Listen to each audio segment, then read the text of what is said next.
हे guys, welcome everyone. Team CA educational institute के इस portal oneexam.in पर आपका हार्दिक स्वागत है। हम पढ़ रहे थे मार्जिनल कॉस्टिंग और उसके अंदर हमने थोड़ा बहुत पढ़ा था। अब हम आगे उससे आगे जो पढ़ा था उससे आगे कंटिन्यू करते हैं। तो चलते हैं हम हमारे वाइट बोर्ड की तरफ। अब हम आज जो पढ़ेंगे वो इन्वेंट्री कंट्रोल के तरीके, जिसके अंदर बाय सेटिंग क्वांटिटेटिव लेवल जो है ये वाला पोर्शन हम करने की कोशिश करेंगे। काफ़ी इंपॉर्टेंट है, बहुत ध्यान से समझिएगा। देखिए, क्वांटिटेटिव लेवल के अंदर क्या करते हैं, हम कुछ लेवल डिसाइड कर लेते हैं कि हम ऑर्डर जो करेंगे वो कितना करेंगे, ऑर्डर कब करेंगे, कितना स्टॉक रखेंगे वगैरह वगैरह, ऐसा कुछ। ठीक है, हम नॉर्मली पैसों के मामले में अपने खुद के साथ करते ही हैं कि भाई इतना पैसा तो कम से कम रखना होगा। स्टूडेंट लाइफ के अंदर जैसे देखते हैं कि भाई मंथ एंड पे एकदम गरीबी आ जाती है तो हम उसके लिए कुछ पैसा बचा के रखते हैं। ऐसा जो है कुछ पैसों के लिए हम करते हैं, वैसा वैसा बिजनेस जो है वो इन्वेंट्री के लिए करता है, पैसों के लिए भी करता है, लेकिन यहाँ हम इन्वेंट्री के बारे में देख रहे हैं। तो ये वर्ड है, इनके मतलब समझिएगा। पहले तो रीऑर्डर स्टॉक लेवल अगर पूछा जाए तो इसका मतलब क्या है, व्हेन टू ऑर्डर मतलब कि रीऑर्डर लेवल क्या करेंगे, ये स्टॉक लेवल है, ये धीरे धीरे कम हो रहा है।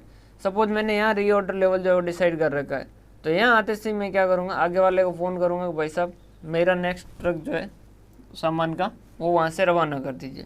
तो ये क्या है, रीऑर्डर लेवल क्या होता है, व्हेन टू ऑर्डर, मुझे कब ऑर्डर करना है। रीऑर्डर क्वांटिटी है EOQ। रीऑर्डर क्वांटिटी क्या होती है, जब मैं उसे फ़ोन करूँगा वो आगे वाला पूछेगा भाई साहब कितने भेजने हैं, तो मैं कहूँगा 5000 kg भेज दीजिए। तो ये जो 5000 kg जितने का मैं ऑर्डर दे रहा हूँ वो क्या कहलाता, रीऑर्डर क्वांटिटी। रीऑर्डर क्वांटिटी में इकोनॉमिक ऑर्डर क्वांटिटी क्या होता है कि इतने का अगर ऑर्डर दोगे तो आपकी टोटल कॉस्ट जो है वो सबसे कम होगी। ज़रूरी नहीं है कि आप इतने का दो, लेकिन क्योंकि EOQ पे सबसे कॉस्ट कम होती है इस वजह से हर कोई जो है वो EOQ पे देता है। तो रीऑर्डर क्वांटिटी का मतलब आप कितने का ऑर्डर देते हो। नॉर्मली हम जहाँ हमें सबसे सही पड़ता है वो उतने का ऑर्डर देते हैं। तो उसके लिए एक अप्रोच है EOQ, जो EOQ बताती है कि अगर आप इतने का ऑर्डर देते हो तो उस केस के अंदर आपकी टोटल कॉस्ट जो है वो कम से कम पड़ेगी। मैक्सिमम स्टॉक लेवल, ज़्यादा से ज़्यादा इन्वेंट्री कितनी होगी। मिनिमम स्टॉक लेवल, कम से कम इन्वेंट्री कितनी होगी। उसके बाद में एवरेज स्टॉक लेवल, जो मिनिमम और मैक्सिमम डिवाइड बाय 2, मिनिमम और मैक्सिमम का एवरेज हो गया। डेंजर स्टॉक लेवल, ये क्या है, केप्ट फॉर इमरजेंसी रिक्वायरमेंट।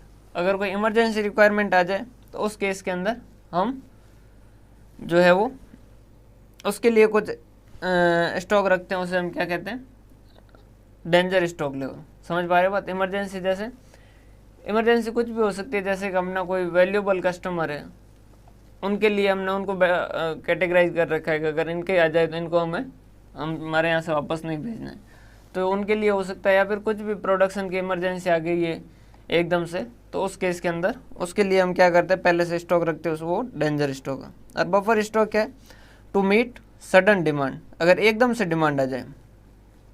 समझिएगा, दोनों में थोड़ा सा फ़र्क है, डेंजर और बफर के अंदर बहुत माइनर सा, लेकिन आप उसमें कंफ्यूज हो सकते हो, ये समझिएगा। डेंजर स्टॉक लेवल जो है वो क्या होता है, इमरजेंसी रिक्वायरमेंट के लिए। लाइक आप अपने पर्स के अंदर जो अंदर वाला पॉकेट होता है उसके अंदर नॉर्मल हर कोई आदमी 100-500 रुपये का नोट रखता है, वो क्या है, वो ऐसा डेंजर स्टॉक लेवल। वो हम किस लिए रखते हैं कि कभी इमरजेंसी आ गई तो ये हमारे लिए काम आएगा। क्लियर है। लेकिन बफर स्टॉक क्या है, सडन डिमांड आ जाए, जैसे अपनी दुकान पे एकदम कोई फॉरेनर आया, अपने ऐसा मटकों का जो है वो काम है, मटके सेल करते हैं, उन्होंने आके पूछा कि ये भाई साहब क्या, हमने कहा कि ये फ्रिज है, राजस्थानी फ्रिज है और नो इलेक्ट्रिसिटी वगैरह कुछ भी नहीं लगती और पानी ठंडा कर देता है। उसने कहा क्या बात कर रहे हो, वाकई उसने मटके से पानी पिया और वाकई पानी एकदम ठंडा था, फ्रिज से भी ज़्यादा ठंडा था। उसने कहा वाह यार कितने का है, हमने कहा कि ये तो बस यही कोई 700-800 रुपये का। भाई वो जैसा देख के उसके हिसाब से टीका लगा रहे हैं। अब 700-800 का कहा, उसने सोचा कि यार 700-800 में बिना इलेक्ट्रिसिटी के ये ऐसा फ्रिज कहाँ मिलेगा, तो उसने एकदम से ऑर्डर कर दिया कि ऐसे हमें 5000 मटके दीजिए। अब अपने जो है ये ऑर्डर जो है वो क्या कहलाएगा एकदम से, इसके लिए अगर हम कुछ स्टॉक रखते हैं तो वो बफर स्टॉक होगा सडन डिमांड के लिए। ठीक है सर, समझ आया। अब देखिएगा, अब ये जो है रीऑर्डर क्वांटिटी को छोड़ के बाकी सारे हम कैलकुलेट करने का फॉर्मूला पहले सीखेंगे। Reorder stock level, maximum stock level, minimum stock level और एवरेज स्टॉक लेवल, ये हम पहले सीख लेते सॉरी। इसको कैलकुलेट करने के लिए हमारे पास दो मेथड है, दो अप्रोचेज है। ये पहली वाली जो है ये ज़्यादा इम्पोर्टेंट है, दूसरी वाली अप्रोच जो है वो कम इम्पोर्टेंट है, लेकिन हम दोनों देखेंगे। देखिए ये एक क्वेश्चन दे रखा है, like maximum consumption per day they रखा है कि 10 unit. Maximum consumption per unit कितना दे रखा है? 10 unit.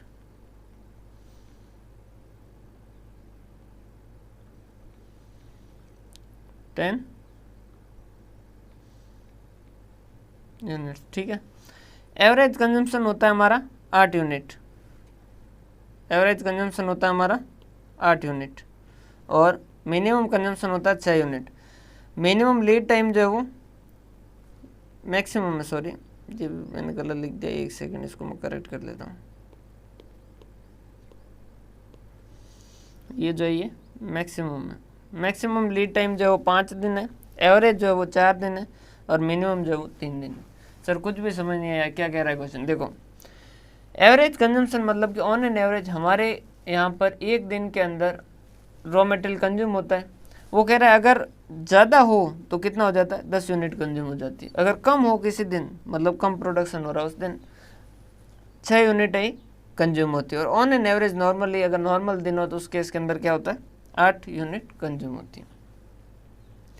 Maximum lead time, lead time क्या होता है? जिस दिन हमने फ़ोन किया उस दिन से लेके उनका ट्रक वहाँ से रवाना करके हमारे पास पहुँचा तब तक का टाइम। मतलब कि जिस दिन हमने ऑर्डर दिया उस दिन से लेके ऑर्डर रिसीव हुआ वहाँ तक का टाइम जो है वो क्या कहलाता है? Lead time. ज़्यादा से ज़्यादा टाइम जो है वो कितना लगता है? 5 दिन। एवरेज कितना लगता है? 4 दिन। और मिनिमम कितना लगता है? 3 दिन। अब हमें डिसाइड करना है कि रीऑर्डर लेवल जो है वो हम क्या रखें। रीऑर्डर लेवल जो है वो क्या रखें? तो देखिए हमारे पास 3 ऑप्शन है। या तो हम क्या करें? मिनिमम इंटू मिनिमम कर दें, या हम एवरेज इंटू एवरेज कर दें, या हम मैक्सिमम इंटू मैक्सिमम कर दें। मतलब या तो हम कर दें कि 3 दिनों का और एक दिन में 6 के हिसाब से 18 यूनिट्स जो है वो कंज्यूम हो गए, तो 18 यूनिट्स जिस दिन रहे उस दिन हम क्या कर दें? ऑर्डर कर दें। या फिर हम ऐसा कर सकते हैं कि 8 गुणा 4, कि जिस दिन 32 यूनिट्स रहेगी उस दिन हम क्या करें? ऑर्डर दे दें। या फिर हम ऐसा करते हैं 10 गुणा 5, 50 पे हम क्या करते हैं? ऑर्डर कर दें। अब समझिएगा कौन सा सही है। देखिए सपोज हमने क्या किया, ये तीनों सिचुएशन लेते हैं 18 और इसके हिसाब से। अब 18 के हिसाब से हमने क्या किया? ऑर्डर दिया। और सपोज उससे नेक्स्ट डे ही पहले दिन ही जो है वो क्या हो गया? आपकी जो डिमांड आई वो कितनी की आई? पहले ही दिन डिमांड जो है वो कितने की आ गई? मैक्सिमम कितनी आ सकती है? 10 की। 2, 3, 4 और 5। पहले दिन कितने की आई डिमांड? 10। अब 18 यूनिट पे ऑर्डर दिया था हमारे पास, जिस दिन कितनी यूनिट थी? 18 थी। उस दिन हमने आगे वाले को फ़ोन किया था, भाई साहब हमारी जो ट्रक है वो वहाँ से क्या कर दीजिए? डिस्पैच कर दीजिए, वहाँ से रवाना कर दीजिए 18 पे। पहले दिन कंज्यूम कितना किया? 10 किया, तो बाकी कितना बचा बैलेंस? 8 यूनिट्स बचा। दूसरे दिन भी मान लो 10 यूनिट कंज्यूम हुई, तो उस केस में क्या हो जाएगा? दूसरे दिन अपने पास है कितनी? 8 ही है, तो 2 यूनिट का क्या हो जाएगा? स्टॉक आउट हो जाएगा। सर स्टॉक आउट मतलब कि प्रोडक्शन के लिए रॉ मटेरियल नहीं है। कितने की कमी पड़ रही है? 2 यूनिट की। अब हमने उनको फ़ोन किया कि भाई साहब ये क्या हो गया यार, जल्दी से जल्दी भेजो। उसने कहा कि हमारे खुद के जो है भयंकर डिमांड चल रही है और उस वजह से हमें इस बार तो मैक्सिमम लीड टाइम वाला ही लग रहा है। तो तीसरे दिन हमारे पास बनाने के लिए रॉ मटेरियल है क्या? नहीं। तो 10 का फिर क्या होगा? स्टॉक आउट होगा। फिर चौथे दिन भी काम बंद रहेगा और उन्होंने 5वें दिन तो वो कह रहे हैं मैक्सिमम पहुँचा ही देंगे, तो 5वें दिन भी काम बंद रहेगा और छठे दिन वापस काम शुरू होगा। मतलब अल्टीमेटली दूसरे दिन में 2 यूनिट की कमी की वजह से काम बंद रहेगा, तीसरे दिन 10 यूनिट की वजह से, चौथे और 5वें 3 दिन जो वो कंटिन्यूसली काम बंद रहेगा। काम बंद रहेगा मतलब लेबर को सैलरी तो भी देनी होगी, क्योंकि उनको तो हम बुला रहे हैं, उनको तो हम निकाल नहीं सकते। अब उनको सैलरी दे रहे हैं, सब कुछ हो रहा है और लेकिन प्रोडक्शन नहीं हो रहा है। तो क्या हम ये वाला करेंगे क्या? नहीं, ये वाला तो नहीं करेंगे। ठीक है, अगर हमने एवरेज इंटू एवरेज किया और उसके बाद में अगर मैक्सिमम की डिमांड आनी शुरू हो गई, तो 32 थी, पहले दिन ही हमने क्या किया, 10 की डिमांड आई, मतलब 10 का कंजम्पशन हुआ, तो 10 का कंजम्पशन हुआ तो कितना बचा, 22 यूनिट। दूसरे दिन फिर 10 का कंजम्पशन हुआ, 12, फिर तीसरे दिन 10 का 2, और फिर तीसरे दिन 10 का, तो अपने पास है कितनी, 2 ही है, तो 8 का स्टॉक आउट। तीसरे दिन 10 और 10 का स्टॉक आउट है ही नहीं, तो चौथे दिन शाम को 8, चौथे दिन सुबह सुबह 2 यूनिट है, उतना काम होगा। फिर चौथे दिन खाली बैठेंगे लेबर, और 5वें दिन लेबर जो है वो खाली बैठेंगे, मशीनें खाली रहेगी, किराया वगैरह लग रहा है, लेकिन काम अटक रहा है, किस वजह से, मटेरियल की कमी की वजह से।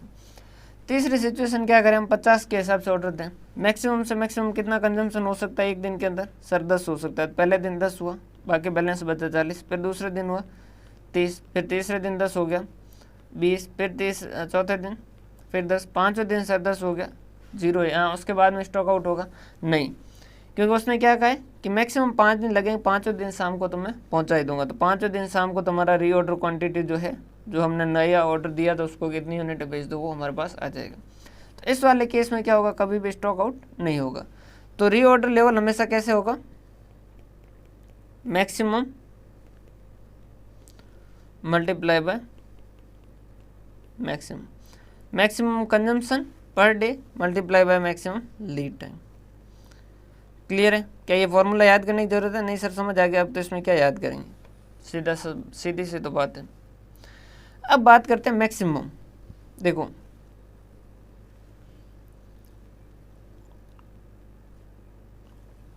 देखिएगा, बहुत आसानी से समझ आया जाएगा।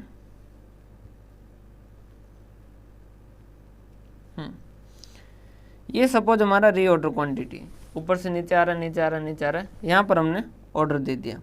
अब ऑर्डर देने के बाद 3 सिचुएशन हो सकती है, या तो मिनिमम कंजम्पशन हुआ और मिनिमम लीड टाइम लगा, क्लियर, या फिर हो सकता है कि एवरेज कंजम्पशन हुआ और एवरेज लीड टाइम लगा, या फिर हो सकता है कि मैक्सिमम कंजम्पशन हुआ और मैक्सिमम लीड टाइम होगा।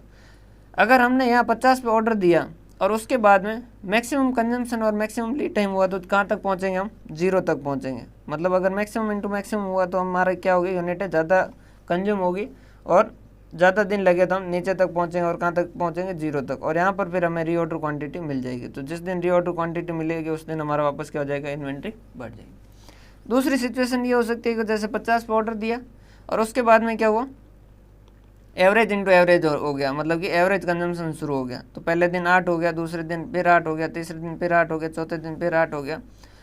तो चौथे दिन के अंत में 10 यूनिटें थी और उसके बाद में हमने क्या कर दिया, नया ऑर्डर आ गया एवरेज इंटू एवरेज के हिसाब से। तो हम नीचे तो गए, लेकिन नीचे 0 तक गए क्या, नहीं 0 तक नहीं गए, हम यहाँ तक आए सपोज एवरेज इंटू एवरेज। और यहाँ पर जैसे ही हमें नया मिलेगा ऑर्डर तो हम क्या पहुँच जाएंगे, यहाँ पहुँच जाएंगे। ठीक है सर, यहाँ पर पहुँच गए। थर्ड सिचुएशन, हमने 50 पे ऑर्डर दिया और कंजम्पशन जो वो मिनिमम इंटू मिनिमम होना शुरू हो गया, कि कंजम्पशन जो वो पर डे कितना हुआ, कम से कम कितना हो सकता है, 6। तो पहले दिन 6 हुआ, दूसरे दिन 6 हुआ, तीसरे दिन 6 हुआ, और तीसरे दिन उसने क्या कर दिया, हमारे पास कम से कम वो 3 दिन लगा था, तो 3 दिन के अंदर उसने लाके हमारे पास जो नया ऑर्डर था वो पहुंचा दिया। 6 दूनी 12 और 18 का कंजम्पशन हुआ तो कितना बचा, 32। तो ये नीचे तो गया, लेकिन कहाँ तक गया, 32 यूनिटें थी, तब तक नया ऑर्डर आएगा। और जैसे ही नया ऑर्डर आएगा वैसे ही हम क्या हो जाएंगे, ऊपर चले जाएंगे। और ऊपर गए तो यहाँ पर कहाँ जाएंगे, यहाँ पर चले गए सब। तो सबसे ऊपर कहाँ पर है, कौन सी सिचुएशन में, पहली वाली सिचुएशन। तो हमने यहाँ पर कैसे कैलकुलेट किया, रीऑर्डर क्वांटिटी जो थी उस वहाँ पर ऑर्डर किया, उसमें से क्या किया, मिनिमम इंटू मिनिमम, उसमें से लेस क्या हुआ है, मिनिमम इंटू मिनिमम, कम से कम दिन लगे और कम से कम ही कंजम्पशन हुआ। और फिर वापस क्या हो गया, यहाँ पर रीऑर्डर क्वांटिटी जो हमने नई रीऑर्डर क्वांटिटी दी थी वो हमें मिल गई। तो ये रीऑर्डर क्वांटिटी, क्लियर है। Minimum stock level, sir minimum stock level तो वैसे ये है, सबसे कम ये है, लेकिन फॉर्मूला में उन्होंने इसको यूज़ नहीं किया। रीज़न क्या है, क्योंकि ये तो हमेशा क्या आएगा, 0 ही आएगा। अगर आप करते हो reorder quantity minus maximum into maximum तो हमेशा ही क्या आएगा, 0 आएगा। तो उन्होंने कहा फिर तो इसको मिनिमम वाले को कैलकुलेट करते ही क्यों, तो उन्होंने मिनिमम के लिए फॉर्मूला ये यूज़ नहीं किया जाता है। मिनिमम के लिए formula reorder quantity minus average into average. Actually होगा कब कम, मैक्सिमम इंटू मैक्सिमम, लेकिन वो हमेशा ही जीरो होता है, फिर उन्होंने का average calculate sorry minimum calculate करने का मतलब ही क्या हुआ, तो वो क्या करते हैं, एवरेज इंटू एवरेज से करते हैं। क्लियर है? तो ये हो गए आपके 3 फॉर्मूले। कब ऑर्डर करना है, ज़्यादा से ज़्यादा कितना होगा, कम से कम कितना होगा, कब करना है वो समझ आ गया, ज़्यादा से ज़्यादा कितना हो सकता है वो समझ आ गया, और कम से कम वाले में ध्यान रखना है कि माइनस जो है वो मैक्सिमम इंटू मैक्सिमम नहीं करना है, क्योंकि अगर वो करोगे तो आप हमेशा जीरो आएगा, इसीलिए formula average into average use करता है। ठीक है सर, कोनो दिक्कत नहीं है, समझ आ गया। सेकंड वाली अप्रोच जो है वो यूज कम आती है, लेकिन है अप्रोच, तो हम इसको भी क्यों छोड़ें। हाँ सर सही बात है। सपोज पर डे कंजम्पशन होता है 150, इलस्ट्रेशन दिया है कि पर डे हमारा कंजम्पशन जो है वो 150 kg, एक दिन में हम 150 kg रॉ मटेरियल जो वो यूज करते हैं। नॉर्मल डिलीवरी टाइम जो वो 6 दिन है। 6 दिन के फिर उन्होंने क्या किया, परसेंटेज ऑफ अकरेंस दिया कि 6 दिन के अंदर डिलीवरी मिल जाएगी, इसके चांसेज कितने, 75%। 7वें दिन मिल जाएंगे, इसके चांसेज कितने, 10%। 8वें दिन मिल जाएंगे, इसके 5%। 9वें दिन मिल जाएंगे 5%, और 10वें दिन इन्वेंट्री मिल जाएगी, उसका चांस जो है वो 5% है। Assume the company is willing to 15%, 10% and 5% risk of being out of stock। अगर कंपनी ये 3 केस दिए, पहला केस कह रहा है कि अगर 15% रिस्क लेने के लिए तैयार है, बी कह रहा है कि 10% रिस्क लेने के लिए तैयार है, और सी कह रहा है कि अगर सी केस में 5% रिस्क लेने के लिए तैयार है, what would be safety stock. तो सेफ्टी स्टॉक क्या होना चाहिए, रीऑर्डर पॉइंट क्या होना चाहिए, मिनिमम स्टॉक लेवल क्या होना चाहिए, और मैक्सिमम स्टॉक लेवल क्या होना चाहिए। रीऑर्डर क्वांटिटी अगर वो कह रहा है कि 10,000 है, तो अगर 10,000 है तो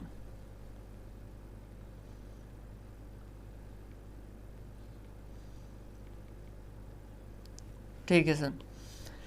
ये सर परसेंटेज का क्या है समझिएगा, ये थोड़ा सा कॉम्प्लिकेटेड है, थोड़ा सा समझिएगा। डी टोटल परसेंटेज, देखो 6ठे दिन तक पहुंच जाएंगे, इसके चांसेज उन्होंने क्या कहा है, 6th डे पहुंच जाएंगे, इसके चांसेज कितने, 75%। 7वें दिन पहुंच जाएंगे, उसके चांसेज कितने, 10%। तो 7वें दिन तक पहुंच जाएंगे, इसके चांसेज कितने हो गए, 75% चांस है कि 6ठे दिन के शाम तक पहुंच जाएंगे, और 10% है कि 7वें दिन पहुंच जाएंगे, मतलब 7वें दिन तक पहुंच जाएंगे, इसके चांसेज कितने हो गए, 85%। 8वें दिन तक पहुंच जाएंगे, इसके चांसेज कितने हो गए, वो कह रहा है 8वें दिन के चांस है 5% चांस है कि 8वें दिन पहुंच जाएंगे, तो 7 दिन तक पहुंच जाएंगे 85% चांस है, और यहाँ पर चांस हो गए 90%। 9वें दिन तक पहुंच जाएंगे, इसके चांसेज कितने हो गए, 95%। और 10वें दिन तक पहुंच जाएंगे, इसके चांसेज कितने, 100% है कि 10वें दिन तक तो पहुंच ही जाएंगे। ये पहले तो हमें क्या करना होगा, इस तरीके से इसको कैलकुलेट करना होगा। वो कह रहा है 6ठे दिन पहुंच जाएंगे, उसके चांसेस 75%, हमने कहा कि 6ठे दिन के 75%। वो कह रहा है 7वें दिन पहुंच जाएंगे, उसके 10%, हमने कहा 7वें दिन तक पहुंच जाएंगे, इसके चांसेस कितने हो गए, 85%। अब समझिएगा रिस्क कितने हुई, अगर 75% चांस है कि इन्वेंट्री हमारे पास पहुंच जाएगी, मतलब 25% क्या है, रिस्क है। हाँ सर सही बात है। 85% चांस है कि इन्वेंट्री हम तक पहुंच जाएगी, मतलब 15% क्या है, रिस्क है। 90% चांस है कि इन्वेंट्री हम तक पहुंच जाएगी, मतलब 10% क्या है, रिस्क है। 95% पहुंच जाएगी, मतलब 5% क्या है, रिस्क है। 100% पहुंच जाएगी, मतलब 0% रिस्क है। हाँ सर सही बात है। अगर 75% चांस है कि मिल जाएगी, मतलब 25% का रिस्क हो गया। अब देखिए वो कंपनी क्या कह रही है कि हम 15% रिस्क लेने के लिए तैयार है। पहला केस क्या कह रहा है कि हम 15% रिस्क लेने के लिए तैयार है। तो 15% रिस्क का मतलब क्या हुआ, हम 7वें दिन तक के लिए तैयार है कि 7वें दिन तक इन्वेंट्री होगी। तो यहाँ देखिए सेफ्टी स्टॉक, और यहाँ पर क्या होगा, ऐसा कैसे होगा, यहाँ पर जितनी रिस्क होगी ना उसके हिसाब से वो क्या करेंगे, अपना सेफ्टी स्टॉक रखेंगे। मतलब क्या हुआ, वो कंसीडर तो करेंगे 6ठे दिन को, वो कंसीडर तो करेंगे 6ठे दिन को, और उसके बाद के जो है सेफ्टी स्टॉक रखेंगे जितना उनकी रिस्क लेने की कैपेसिटी उसके हिसाब से। अगर वो 15% स्टॉक आउट का रिस्क लेने के लिए तैयार है, मतलब उनका काम 7वें दिन तक चलना चाहिए। अगर वो 10% रिस्क लेने के लिए तैयार है, मतलब कि उनका काम 8वें दिन तक चलना चाहिए। और 5% वो रिस्क लेने के लिए तैयार है, मतलब कि उनका काम 9वें दिन तक चलना चाहिए। और अगर क्वेश्चन कहता है कि हम 0% रिस्क लेने के लिए तैयार है, मतलब हमारे पास 10वें दिन तक काम चलना चाहिए। तो 15% रिस्क लेने के लिए तैयार है, मतलब 7वें दिन तक काम चलना चाहिए, मतलब कि 6ठे दिन के बाद में जितने भी नॉर्मल दिन जो भी होंगे उनके बाद के हिसाब से सेफ्टी स्टॉक। तो उसके बाद कितना दिन है, 1 दिन है। अगर 10% रिस्क है तो 6ठे के बाद में कितने दिन और काम चलना चाहिए, 2 दिन काम चलना चाहिए। अगर 5% रिस्क ले रहे हैं तो 6ठे दिन के बाद कितने दिन चलना चाहिए, 7वें, 8वें और 9वें, 3 दिन। और अगर 0% रिस्क लेने के लिए तैयार है, मतलब छठे से बाद में 7वां 8वां 9वां और 10वां 4 दिन हमारा काम है जो चलना चाहिए। ठीक है सर, लेकिन सेफ्टी स्टॉक कैसे हुआ? तो देखो 15% में कितने दिन चाहिए? एक दिन का काम चलना चाहिए। तो एक दिन के अंदर कितना कंज्यूम होता है? वो कह रहा है एक दिन के अंदर 150 कंज्यूम होता है। तो 150 को हम क्या कर देंगे? सेफ्टी स्टॉक रख देंगे। अगर 10% रिस्क लेने के लिए तैयार है तो हमें कितने दिन चाहिए? 2 दिन का रॉ मटेरियल चाहिए। तो एक दिन में 150 कंज्यूम होता है, तो 2 दिन में कितना हो जाएगा? 300। तो 300 को हम क्या करेंगे? सेफ्टी स्टॉक रख देंगे। 5% ही रिस्क चाहिए हमें स्टॉक आउट के। स्टॉक आउट के रिस्क कम चाहिए, मतलब हमें इन्वेंट्री ज़्यादा रखनी होगी। समझ आ रही बात? जितना इन्वेंट्री, जितना रॉ मटेरियल ज़्यादा रखोगे उतना स्टॉक आउट कम होगा, और जितना रॉ मटेरियल कम करोगे उतना स्टॉक आउट ज़्यादा होगा। जितना रॉ मटेरियल ज़्यादा करोगे उतनी आपकी कैरिंग कॉस्ट बढ़ेगी, उसको स्टोर करने की कॉस्ट बढ़ेगी, और जितना ये कम करोगे उतनी आपकी कैरिंग कॉस्ट जो वो कम होगी। तो 5% ही रिस्क लेने के लिए तैयार हो तो आपको 3 दिन का रखना पड़ेगा। 3 दिन के अंदर कितना हो जाएगा? 450। और अगर 0% रिस्क लेना है तो फिर उस केस के अंदर आपको 4 दिन का रखना पड़ेगा। तो आपको 600 का क्या करना पड़ेगा? सेफ्टी स्टॉक रखना पड़ेगा।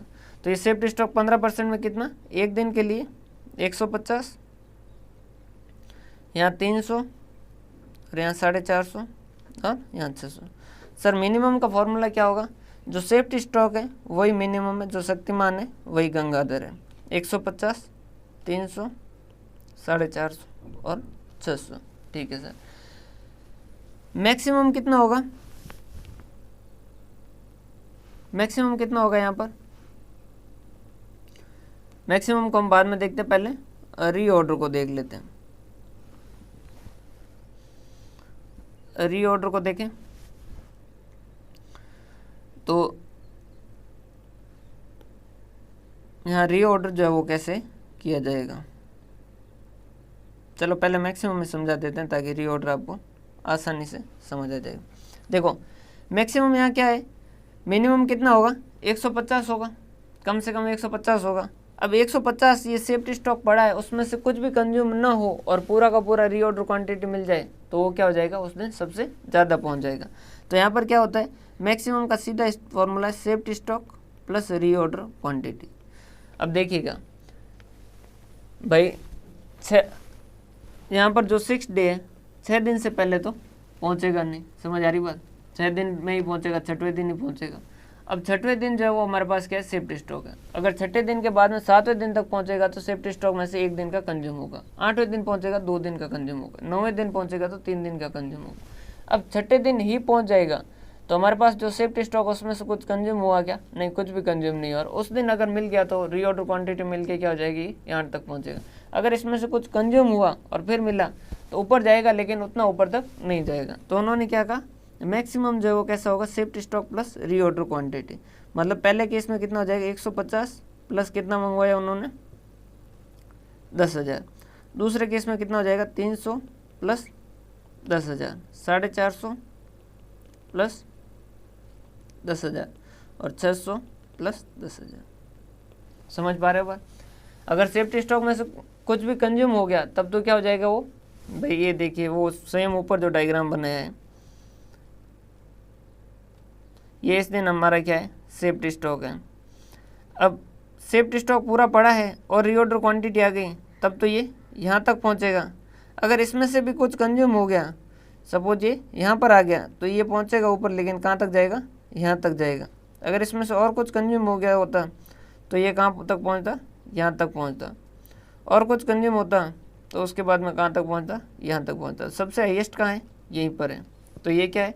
Safety stock plus reorder quantity. जितनी रीऑर्डर क्वांटिटी की वो ऐड कर दो। अब बात करते हैं कि रीऑर्डर। सर रीऑर्डर कब करना चाहिए? ध्यान से समझिएगा। पहला केस अगर हम समझें तो दोनों तरीके से कैसे भी कर सकते हो। 15% रिस्क लेने के लिए तैयार हो।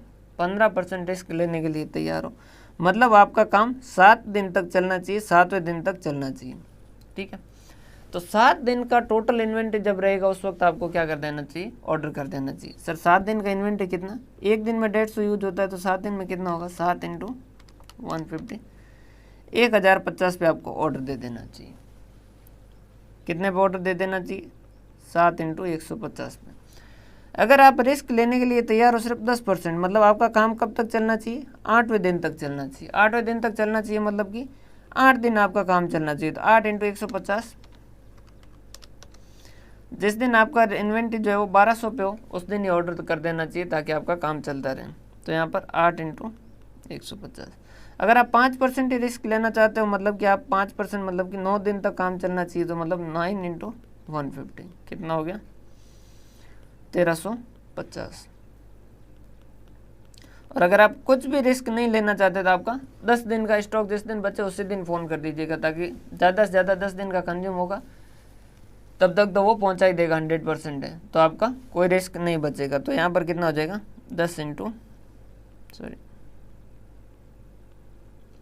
150। लेकिन इन्होंने फॉर्मूला क्या कहा, safety stock plus average into average. मतलब सर सेफ्टी स्टॉक पहले वाले केस में कितना है, 150 प्लस एवरेज इंटू एवरेज कितना हो गया, 6 × 150। यहाँ कितना है सेफ्टी स्टॉक, 300 प्लस 6 × 150। यहाँ कितना हो गया, 450 प्लस 6 × 150। यहाँ कितना हो गया, 600 प्लस 6 × 150। चाहे ऐसे करो चाहे ऐसे करो चाहे ऐसे करो, बात वही है, लेकिन फॉर्मूला जो है वो ये वाला है, ये हमने समझने के लिए लिखा है। ठीक है सर, हम इसको समझ लेंगे और इसको थोड़ा बहुत याद भी कर लेंगे। देखिए समझना भी ज़रूरी है और समझने के बाद याद करना भी ज़रूरी हो जाता है। मैं ऐसा नहीं कहूँगा कि याद करने की ज़रूरत नहीं है, याद आपको करना होगा, बार बार रिवाइज करना होगा, क्योंकि एग्ज़ाम के अंदर फॉर्मूला आता है तो उसके इसके अंदर आप समझा हुआ हो सकता है भूल जाए, कोई ज़रूरी नहीं है कि उस समझा हुआ कभी भूलते नहीं है। ये जो है वो कहने की बात है, मैं आपसे झूठ नहीं कहूँगा, हो सकता है भूल जाओ, तो उस केस के अंदर थोड़ा बहुत इसको रिकॉल करते रहिएगा बार बार, ताकि आपको ये याद हो जाए, और जब ये याद हो जाएगा तो आपको समस्या नहीं आएगी। Okay sir, okay okay okay, हमें समझ आ गई बात आपकी, आपने बहुत बढ़िया बात कही, बहुत बहुत धन्यवाद। एवरेज स्टॉक लेवल बहुत आसान, minimum plus maximum divide by 2, minimum plus maximum divide by 2, बहुत सिंपल सा है। और डेंजर का मतलब क्या है, डेंजर स्टॉक लेवल जो है वो किसके लिए था, इमरजेंसी रिक्वायरमेंट के लिए, तो ये सीधा हो जाएगा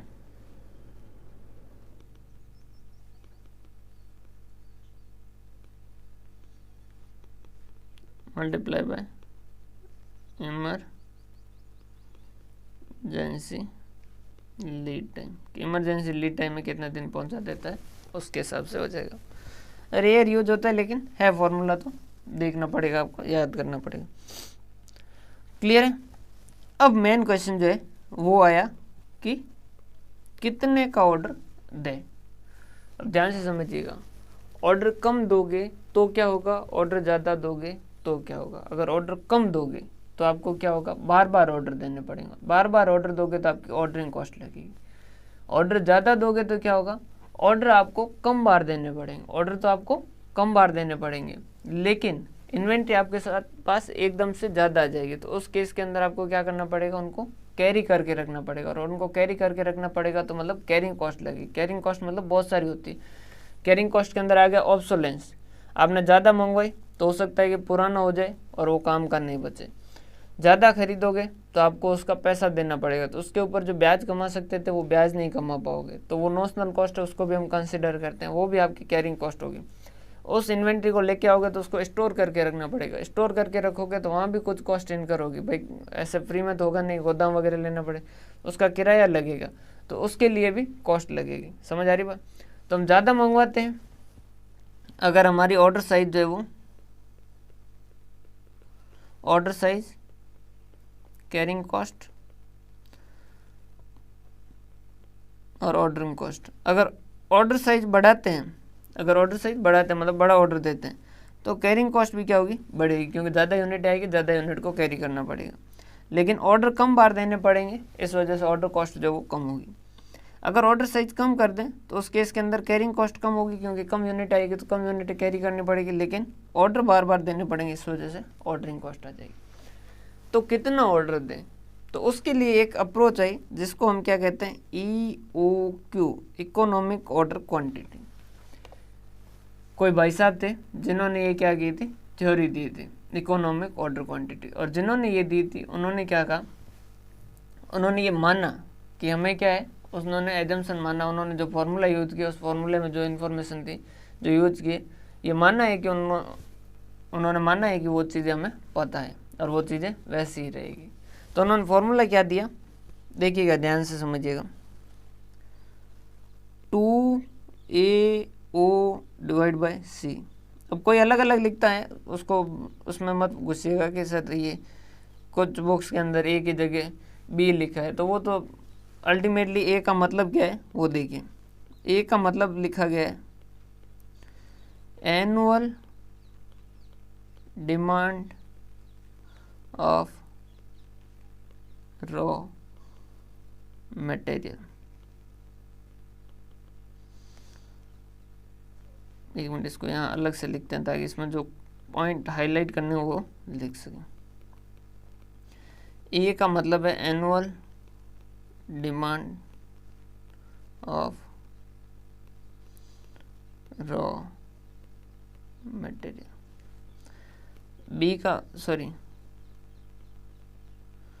ओ का मतलब है ordering cost per order. C का मतलब है carrying cost per unit per N. अब समझिए भाई,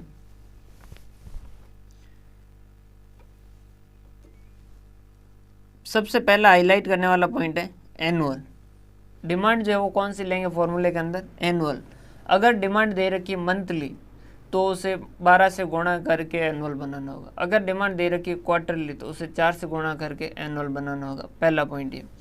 दूसरा है डिमांड। डिमांड और कंजम्पशन दोनों वर्ड में फ़र्क होता है। क्या फ़र्क होता है सर डिमांड और कंजम्पशन में? देखिए, मैं कितने रॉ मटेरियल मंगवाऊंगा ये क्या है, डिमांड है। मैं कितना यूज करूंगा इस साल प्रोडक्शन के अंदर, वो क्या है, कंजम्पशन है। क्वेश्चन कंजम्पशन अलग दे और डिमांड अलग से दे तो हमें क्या यूज होगा, डिमांड यूज होगा। लाइक जैसे एक उन्होंने दिया कि इस साल जो वो कंज्यूम होगा 10,000 kg, क्लोजिंग हमें चाहिए कि क्लोजिंग रखना है 2,000 kg, और ओपनिंग जो है वो हमारे पास है 1,000 kg। तो हमें क्या चाहिए, क्या कंजम्पशन हमारे काम बिठाएगा क्या? नहीं, हमें तो चाहिए डिमांड। तो हमें कितना खरीदना पड़ेगा, कितना खरीदना पड़ेगा? देखो 10,000 तो कंज्यूम करने के लिए और 2,000 क्लोजिंग रखने के लिए, तो टोटल 12,000 का चाहिए। उसमें से ओपनिंग कितना पड़ा है, 1,000 का पड़ा है, मतलब कितना मंगवाना पड़ेगा, 11,000। तो हमें क्या देखना है, डिमांड देखना है। ठीक है सर, समझ आया।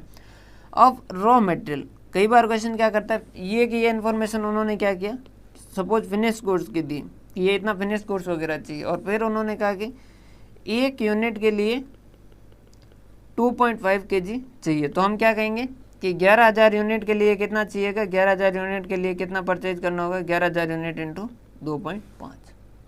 समझ आ रही बात? तो वो भी किसका देखना है, रॉ मटेरियल का देखना। अगर फिनिश गुड्स दे रखा है तो फिनिश गुड्स के लिए, एक फिनिश गुड्स की यूनिट के लिए कितना रॉ मटेरियल चाहिए, उसके हिसाब से रॉ मटेरियल को कैलकुलेट करना होगा कि रॉ मटेरियल कितना चाहिए। समझ आ रही बात? कि भाई जैसे ये उन्होंने कहा कि ये क्लोजिंग इन्वेंट्री और ये जो है फिनिश गुड्स का दे रखा होता है, तो मतलब हमें फिनिश गुड्स कितना चाहिए, 11,000 बनाना है।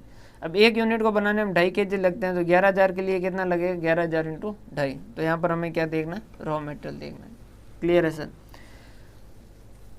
भूलना नहीं है, याद रखना है। एग्जामिनर छोटी सी ऐसी चीज़ें करता है, वो क्या करता है, एनुअल की जगह क्वार्टरली दे देता है और स्टूडेंट को ध्यान ही नहीं रहता, और स्टूडेंट जो वो उसी को यूज़ करके आ जाता है और फिर आके कहता है कि ये तो नंबर मेरे पक्के हैं, और एग्ज़ाम में जब लास्ट में पता चलता है तब वो कहता है कि यार मेरे साथ चीटिंग हुई है, गलत कॉपियाँ जांच हुई है। ऐसा नहीं है। तो आपको क्या करना होगा, इन चीज़ों का स्पेसिफिक ध्यान रखना होगा। एनुअल का मतलब क्या है, एनुअल का मतलब एनुअल है। अगर मंथली दे रखा है तो 12 से गुणा करके एनुअल करोगे। डिमांड चाहिए, कंजम्पशन नहीं चाहिए, और रॉ मटेरियल का होना चाहिए। क्लियर है? दूसरा उन्होंने कहा ऑर्डरिंग कॉस्ट पर ऑर्डर, एक ऑर्डर के लिए कितना कॉस्ट लगता है। और थर्ड क्या है, carrying cost per unit per annum, एक यूनिट को अगर पूरे एक साल पर हम कैरी करके रखें, मतलब स्टोर करके रखें, तो कितना कॉस्ट आएगा, वो आएगा सी के अंदर, कैरिंग कॉस्ट के अंदर। एक यूनिट पूरे साल भर, एक यूनिट एक महीने का दे रखा है तो 12 से गुणा करके उसे पर एनम करना होगा। ईओक्यू की अगर कोई आपसे पूछे ईओक्यू का एजम्पशन क्या थे, जो ये फॉर्मूला दिया वही एजम्पशन है। सर कैसे, एनुअल डिमांड पता होना चाहिए, एनुअल डिमांड पता होना चाहिए रॉ मेटेरियल के, वो है हमें पता है, वो ऐसा एज्यूम करेगा। ऑर्डर कॉस्ट पर ऑर्डर जो है वो सेम रहेगा पूरे साल, ऐसा नहीं है कि चेंज हो जाएगी order cost per order. Carrying cost per unit per annum जो वो साल भर सेम रहेगी, चेंज नहीं होगी। ये इसी के हिसाब से एजम्पशन लिए, जो इसने फॉर्मूला बनाया उसी के हिसाब से एजम्पशन लिया। एजम्पशन क्या होता है, कोई भी थ्योरी जब लिखता है तो उस थ्योरी के अंदर कुछ चीज़ें वो मान के चलता है कि भाई ये मैं चीज़ें मान के चल रहा हूँ, नहीं तो थ्योरी बनाना मुश्किल हो जाता है। सारे फैक्टर को अगर कंसीडर करेगा तो वो कर नहीं पाता है। तो उस केस के अंदर रिसर्च वगैरह जब भी होती है तो वहाँ पर क्या होती है, उनकी कुछ एजम्पशन लिखी जाती है। अब यहाँ पर आइए क्वेश्चन पे, देखिए क्वेश्चन ने क्या कहा है, सबसे पहला ही क्या कहा, क्वार्टरली डिमांड। देखते से आंखों में चुभना चाहिए, क्वार्टरली नामुनाना, क्वार्टरली नहीं चाहिए, एनुअल चाहिए। Quarterly demand of final product, final product चाहिएगा, नामुनाना हमें क्या चाहिए, रॉ मेटेरियल चाहिए। Raw material require for 1 kg unit 2.5 kg, एक यूनिट के लिए कितना चाहिए, 2.5 kg चाहिए। ऑर्डर कॉस्ट दे दिया, परचेज प्राइस दे दिया, कैरिंग कॉस्ट दे दिया, ऑर्डर कॉस्ट पर ऑर्डर दिया है, ठीक है, कोई तकलीफ वाली बात नहीं। परचेज प्राइस फॉर 1 kg, ये हमने फॉर्मूले में कहीं काम आएगा नहीं। Carrying cost per unit per month, नामुनाना पर मंथ नहीं चाहिए, पर एनम चाहिए। 0.833 ऑफ परचेज प्राइस, तो ये यहाँ परचेज प्राइस काम आ जाएगी। कैलकुलेट कीजिए EOQ, total ordering cost, total carrying cost और number of order to be placed. तो देखिए पहले तो जो इन्फॉर्मेशन हमें चाहिए वो इन्फॉर्मेशन निकालो। सबसे पहले हमें चाहिए एनुअल। अब देखिए quarterly demand of final product कितना है, 10,000 है। तो एक कैलकुलेट करने से पहले हमें क्या करना होगा, हमें पता करना होगा annual demand of final product. Final product के लिए पूरे साल भर में कितने की ज़रूरत रहेगी, 10,000 एक क्वार्टर में चाहिए, तो 4 क्वार्टर में कितने चाहिएंगे, एक क्वार्टर में चाहिए 10,000, तो खंबे में कितना, 10,000 इंटू 4, 40,000। पूरा साल भर में कितना चाहिएगा, 40,000 यूनिट, ठीक है। क्वार्टर अद्धा फुल, तो फुल का चाहिएगा यहाँ पर हमें, क्वार्टर से काम नहीं चलेगा, आधे में काम नहीं चलेगा, फुल चाहिए, मतलब फुल चाहिए, ठीक है। Annual demand of final product, okay. लेकिन ए जो है वो annual demand of final product है क्या, नहीं जी, हमारा है ए का मतलब है annual demand of raw material है, annual demand of raw material. अच्छा अच्छा अच्छा अच्छा, annual demand of raw material 40,000 unit है, और एक यूनिट के लिए कितना चाहिए रहता है, कितना चाहिए रहता है, raw material required for 1 unit 2.5 kg, तो 40,000 इंटू 2.5 kg, ये होगा 40,000 इंटू 2.5, 1 लाख kg। ये हुआ हमारा एक्चुअल ए, ये जो है ये हमारा क्या है, एक्चुअल ए है। सर ए मिल गया, अभी ओ ले लेते हैं। ओ तो सीधा सीधा सिंपल सिंपल दे रखा, ऑर्डर कॉस्ट पर ऑर्डर दे रखा है, 500 हो गया। फिर सी, सी क्या दे रखा है, carrying cost per unit per month दे रखा है, और वो भी क्या दे रखा है, carrying cost per unit per month, इसने कितना दिया है, वो कह रहा है 0.833% ऑफ परचेज प्राइस। तो परचेज प्राइस कितना है भाई, 10 है इंटू 0.833%, तो कितना हो गया 0.0833। लेकिन ये हमारे काम का है क्या, नहीं, हमें क्या चाहिए, सी का मतलब है carrying cost per unit per annum. Sir वो कैसे कैलकुलेट करेंगे, 0.0833 जो है नीचे लिख देते हैं, 0.0833 जो है वो 1 महीने का है, तो 12 महीने का कितना हो जाएगा, मल्टीप्लाई बाय 12, ये हो गया 1 रुपया। ये हो गई हमारी जो इन्फॉर्मेशन की नीड थी वो कंप्लीट हुई। अब हम EOQ कैलकुलेट कर सकते हैं क्या भाई?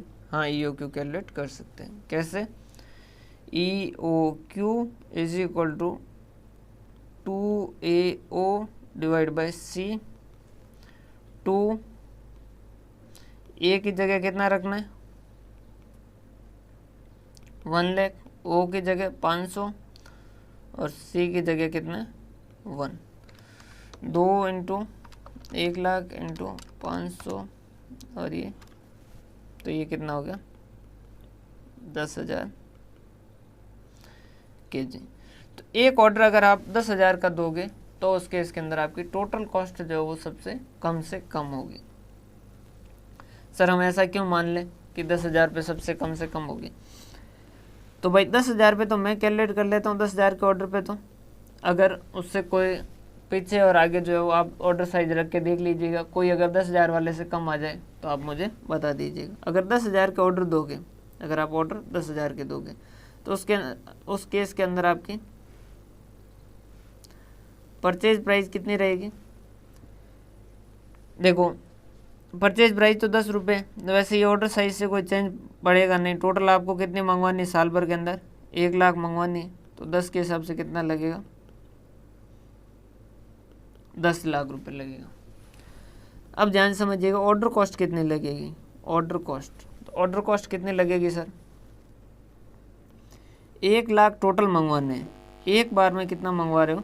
10,000। एक बार में कितना मंगवा रहे हो? 10,000। तो नंबर ऑफ ऑर्डर कितने दोगे? 10 ऑर्डर दोगे।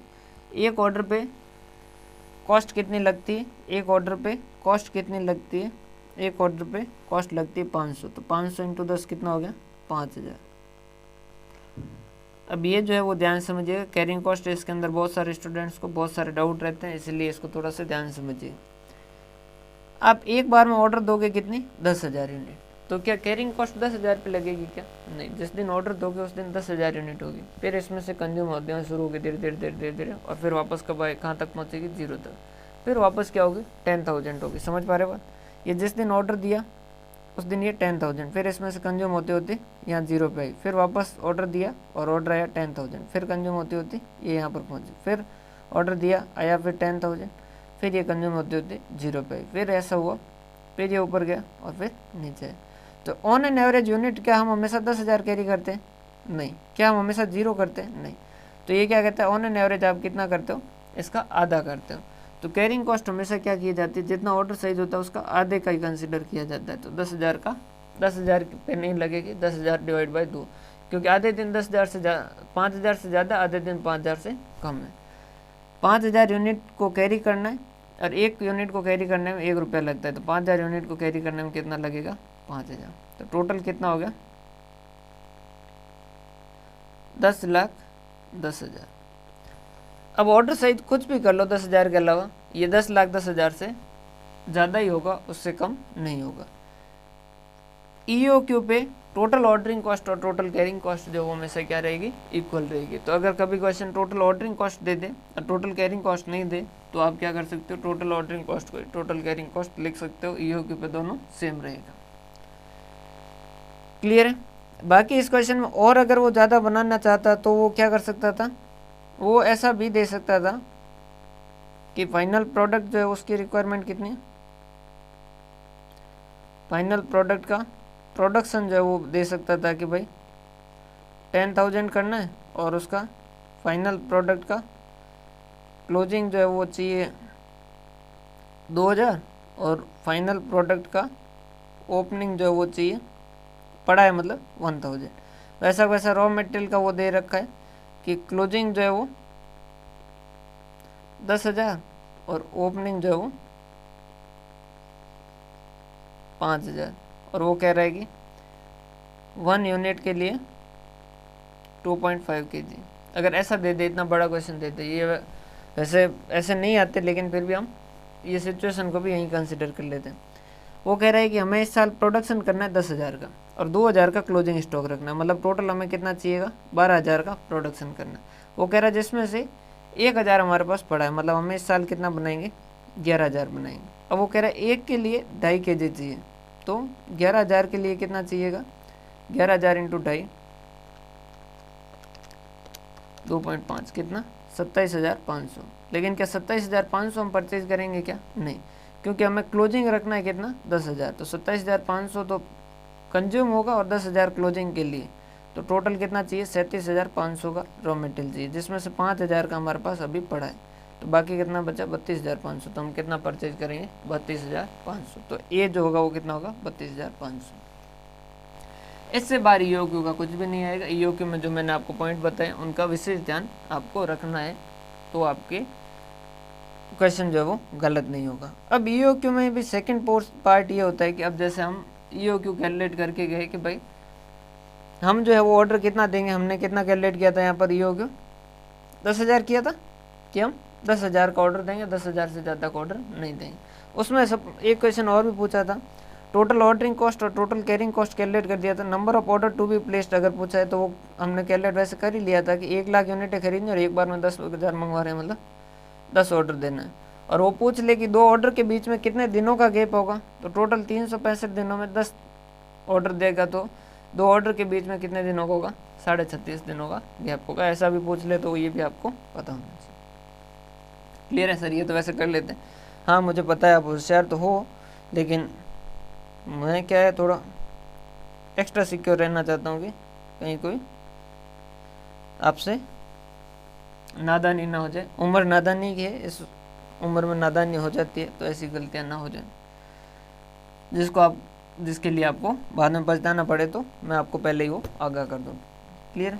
अब जो है केस बी, डिस्काउंट ऑफ, हम गए ईओक्यू कैलकुलेट किया 10,000, जेब के अंदर वो सारी कैलकुलेशन वाला पेज लेके गए वहाँ, और उसको जाके कहा कि 10,000 का ऑर्डर पैक कर। उसने कहा कि हम 5% का डिस्काउंट देंगे अगर ऑर्डर साइज 10,000 से ज़्यादा की होती है। यहाँ पे लाइक उसने कह दिया कि 20,000 पे अगर ऑर्डर देते हो, तो उस केस के अंदर हम क्या करेंगे, आपको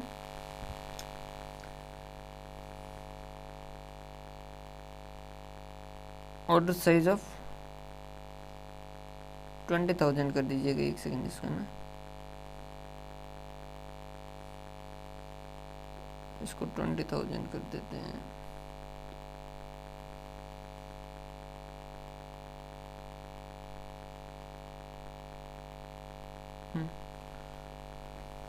ये जो है ऑर्डर साइज अगर 20,000 है, तो उस केस के अंदर हम क्या कर देंगे, आपको डिस्काउंट दे देंगे, कितने का, 5% का डिस्काउंट दे देंगे। तो क्या ऐसा करोगे कि आपने तो नहीं, हमने तो सर ईओक्यू कैलकुलेट किया, हम तो कुछ भी नहीं करेंगे, हम आपकी बात भी नहीं सुनेंगे, ऐसा करोगे क्या, नहीं। जैसे ही वो ऐसा कहे कि डिस्काउंट, कान खड़े हो जाने चाहिए, जैसे डिस्काउंट का वैसे ही कान खड़े हो जाते हैं। और अगर आप गर्ल्स है तब तो ज़रूर से ही सुनोगे पूरा का पूरा और पूरी कैलकुलेशन करके ही करोगे।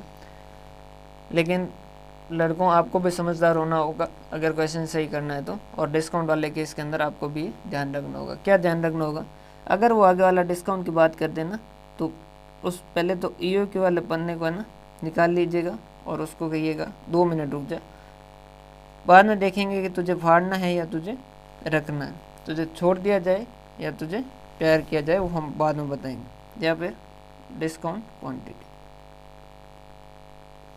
कैसा, ईओक्यू कितने पे था, 10,000 पे था, और डिस्काउंट क्वांटिटी कितने पे, 20,000 पे। तो ऑर्डर साइज या तो हम क्या करें 10,000 के हिसाब से दें, या फिर हम 20,000 के हिसाब से दें।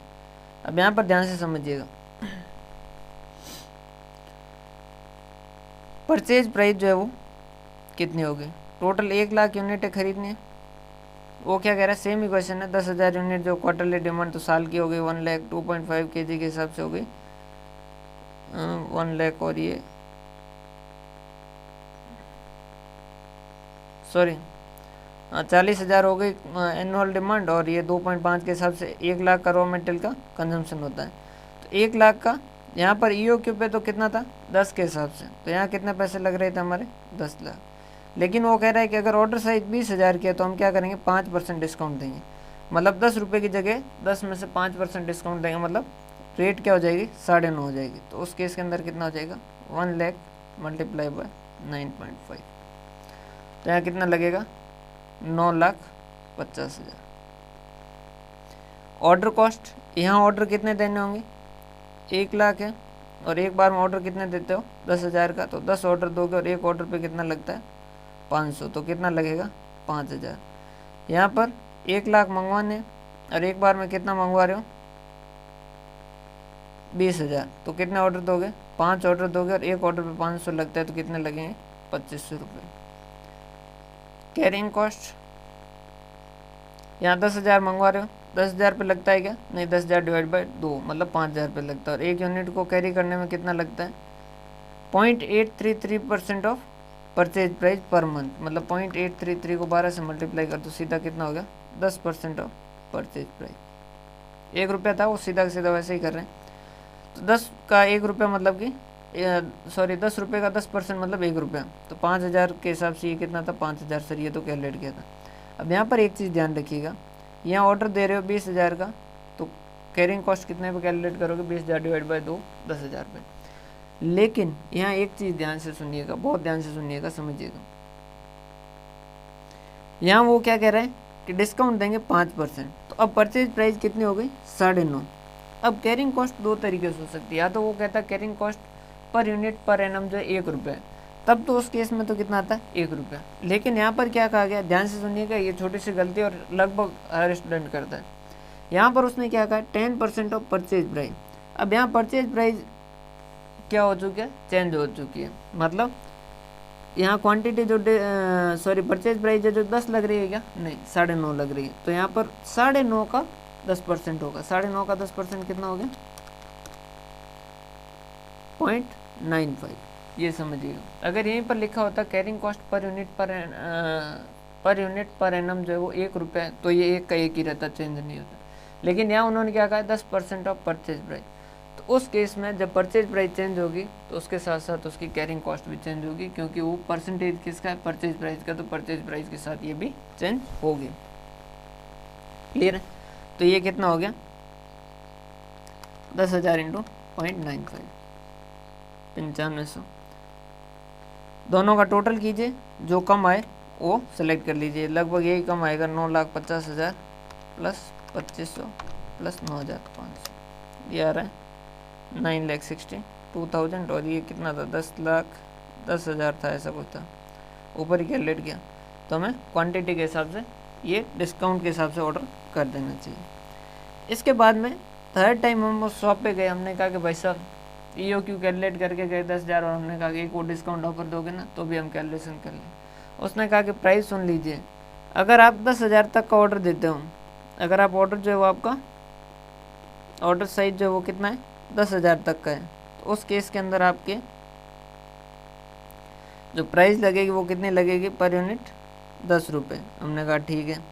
अगर आपके ऑर्डर साइज 10,000 से लेके 20,000 तक की है तो आपकी प्राइस लगेगी 9 रुपये। अगर 20,000 से 30,000 की है तो आपकी लगेगी 8 रुपये। 30,000 से ज़्यादा है तो 7 रुपये। समझिएगा। अब इस बार उसने प्राइस सेम नहीं बताई, उसने कहा अगर 10,000 से कम ऑर्डर दोगे 10 रुपये, 10,000 से 20,000 के बीच में 9 रुपये, 20,000 से 30,000 के बीच में 8 रुपये, और 30,000 से ज़्यादा का ऑर्डर देते हो तो 7 रुपये। ऐसे केस में क्या करोगे, सबसे पहले तो EOQ जो आपने जिस पेज पे कैलकुलेट किया, जो आपने चेक में डाल रखा, उससे लोगे, उसे फाड़ोगे और उसे फेंक दोगे और कहोगे ठुकरा के मेरा प्यार मेरा इनकम देखेगी। अब आप ऑर्डर साइज जो वो अपना खुद कैलकुलेट करोगे। 10,000 से कम कोई भी मान सकते हो, 5,000, 10,000 से 20,000 कोई भी मान सकते हो, 15,000 मान लिया, जैसे 20,000 से 30,000 के बीच मान लिया 25,000, और 30,000 से ज़्यादा कुछ भी मान सकते हो, 30,000 भी मान सकते हो, 35,000 भी मान सकते हो, जैसा कुछ भी आपको जो सही लगे।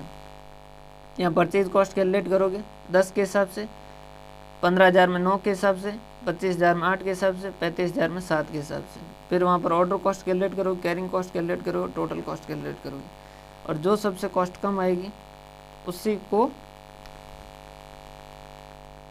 स्वयंवर में चुन लिया जाएगा, वही हमारा ऑर्डर साइज हो जाएगा। क्लियर है। तो ये 3 सिचुएशन आ गई कि अगर कोई डिस्काउंट नहीं है उस केस के अंदर हम कैसे ऑर्डर करेंगे, अगर कुछ डिस्काउंट है तो उस केस के अंदर ऑर्डर कैसे करेंगे, और अगर प्राइस जो स्टेप बाय स्टेप चेंज हो रही है तो हम ऑर्डर कैसे करें। आज हम यहीं तक का करते हैं, सेशन थोड़ा लंबा हो जाएगा इस वजह से। बाकी का जो है वो कल के सेशन के अंदर लगभग हम पूरा कर लेंगे, नहीं होगा तो थोड़ा आगे जाएंगे, लेकिन कल के सेशन में लगभग पूरा हो जाएगा क्योंकि मेन जो कॉन्सेप्ट था वो यहाँ तक हो चुका है। बहुत बहुत धन्यवाद। अगर आपको लेक्चर अच्छा लग रहा है, समझ आ रहा है, तो उस केस के अंदर आप अपने साथियों के साथ ज़रूर शेयर कीजिएगा। बहुत बहुत धन्यवाद इतनी देर मुझे सुना उसके लिए। स्वस्थ रहें और पढ़ते रहें, पूरा मन लगा के पढ़ें और एक बार के अंदर अपना काम जो वो क्लियर करें, ताकि आपको बार बार इस जंजाल के अंदर नहीं पढ़ना पड़े और आप मोक्ष की प्राप्ति की तरफ जाओ, मतलब फाइनेंशियल इंडिपेंडेंस मिले, आप आनंद करो, मज़े करो। तो वो जल्दी से जल्दी शुरू हो, उसके लिए आप इसको एक बार में पढ़ के ख़त्म करो। बहुत बहुत धन्यवाद।